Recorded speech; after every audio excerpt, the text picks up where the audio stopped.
কোরআনের মুজাসসাম নমুনা হিসেবে পেশ করেছেন মুহাম্মদুর রাসূলুল্লাহ সাল্লাল্লাহু আলাইহি ওয়াসাল্লাম। তিনি হচ্ছেন কোরআনের মডেল। সুবহানাল্লাহ বিহামদিহি।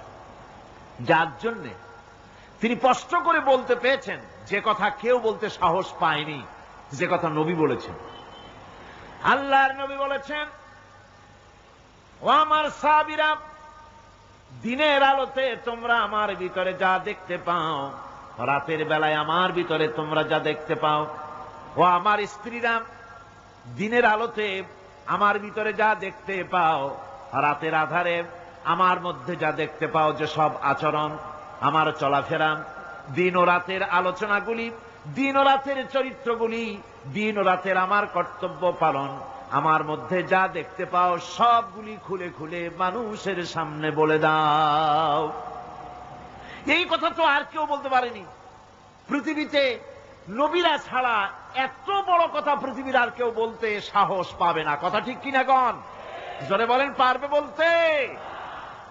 যত বড়ই মুহাদ্দিস হোক, মাওলানা হোক, খাজা বাবা হোক, নামের আগে যতই 5 হাত লম্বা ডিগ্রি লাগান না কেন, কাগজে যখন নাম লেখে হুঁশ থাকে না।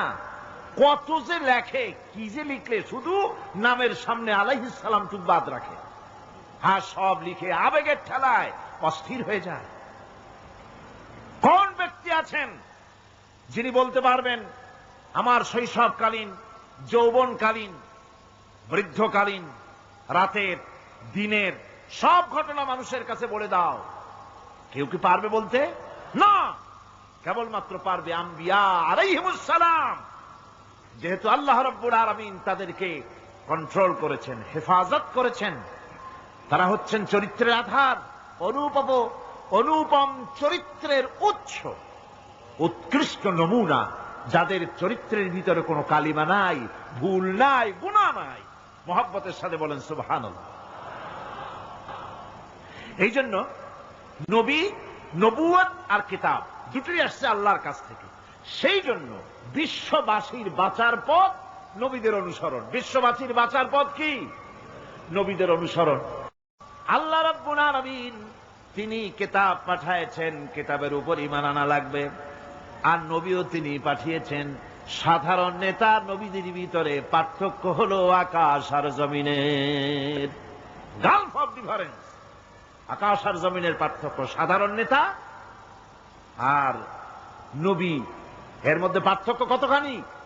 আকাশ আর জমিনের। এর থেকেও যদি বড় দৃষ্টান্ত দেওয়া যায় তো তাই। কারণ হচ্ছে এই পৃথিবীতে পথপ্রদর্শক হিসেবে শিক্ষক, পণ্ডিত, ধর্মগুরু, রাজনৈতিক নেতা, বাপ দাদা, দার্শনিক, যারাই পৃথিবীতে আবির্ভূত হয়েছেন, নবীদের সঙ্গে তাদের মৌলিক একটা পার্থক্য আছে। সে মৌলিক পার্থক্য হচ্ছে সাধারণ লোকের, সাধারণ নেতারা সিদ্ধান্ত নেন মন মস্তিষ্ক প্রসূত জ্ঞান দিয়ে। এই জন্য তাদের সিদ্ধান্ত দিয়ে দেশ এবং জাতির স্থায়ী কোনো কল্যাণ সাধিত হয় না। আল্লাহ রাব্বুল আলামিন বলেন, মা ইয়ানতিকু আনিল হাওয়া ইন হুয়া ইল্লা ওয়াহয়ুন ইউহা। আমার নবী প্রবৃত্তিকে অনুসরণ করে কোনো কথা বলেন না। আমার নবী যেটা বলেন সেটা হলো ওহী। আমি যা বলতে বলি তিনি তো তাই বলেন। নবী নিজের মগজ থেকে কিছু বলেন না, আল্লাহর কথা দিয়ে বলেন। এই জন্য কোরআন আর হাদিসে বেশি কোনো পার্থক্য নাই। কোরআন হলো, কোরআনের ভাব এবং ভাষা দুটোই আল্লাহ রাব্বুল আলামিনের, আর হাদিসের ভাষাটা শুধু আল্লাহর নবীর, আর ভাবটা হচ্ছে আল্লাহ রাব্বুল আলামিনের। নবীরা যা বলেন তাই সত্য। এই জন্য নবীদের কথার ভিতরে কোনো বক্রতা নাই। নবীদের কথার ভিতরে কোনো বক্রতা নাই, কোনো শটতামি নাই, কোনো প্রবঞ্চনা নাই। নবীদের কথা হচ্ছে ডাইরেক্ট, আল ওয়াদুহ ওয়াস সারাহা, পরিষ্কার বক্তব্য তারা রাখেন, যেখানে কোনো বক্রতার বিন্দুমাত্র লেশ নাই। সাধারণ নেতারা লোভ, লালসা এবং স্বার্থপরতায় থেকে ঊর্ধ্বে উঠতে পারে না। নবীরা সমস্ত স্বার্থের ঊর্ধ্বে। কোন আলহামদুলিল্লাহ। স্বার্থের ঊর্ধ্বে কারা? নবীরা। আল্লাহ পাক বলছেন, ইয়াত্তাবিউনা ইল্লা যান্না ওয়া মা তাহওয়াল আনফুস। আল্লাহ পাক বলেন সাধারণ নেতাদের ব্যাপারে কোরআন পরিষ্কার করে বলছে যে তারা নিজেদের মন মস্তিষ্ক এবং নিজেদের হাওয়া, নিজেদের প্রবৃত্তির অনুসরণ করে চলে।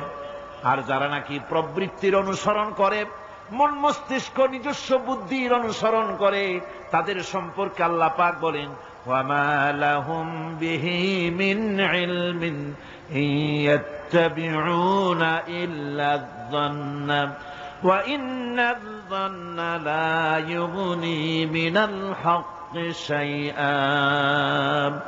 তাদের কাছে সত্যিকারের কোনো জ্ঞান নাই, তারা তো নিজেদের আন্দাজ এবং অনুমানের ভিত্তিতে চলে। আর আন্দাজ আর অনুমান কোনদিন হকের দাবি মিটাতে পারে না।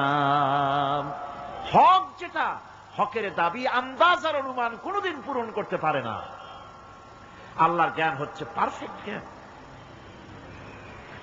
সেই জ্ঞান দিয়ে আল্লাহ পাক নবীদের কাছে বাণী পাঠিয়েছেন। কোরআনে কারীম বলছে, ওয়ামান আযাল্লু মিম্মান ইত্তাবা'a হাওয়াহু বিগাইরি হুদাম মিনাল্লাহ। তার চাইতে গোমরাহ আর কে হতে পারে?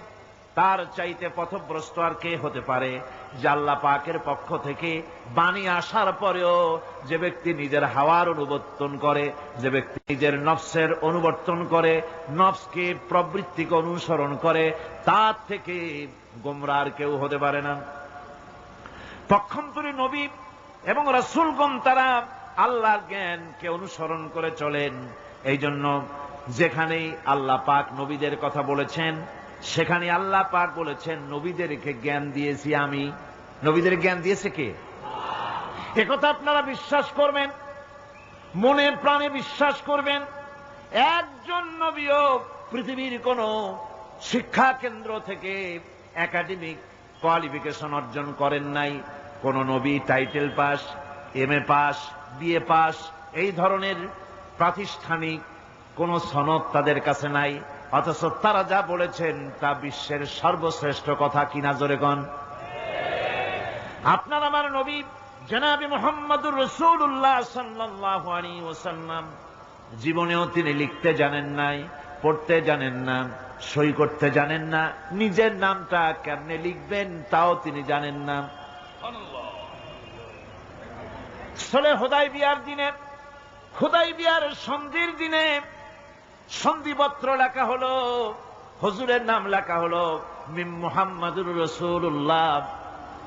তার পক্ষ থেকে কুরাইশদের মধ্যে চুক্তিপত্র লেখা হচ্ছে।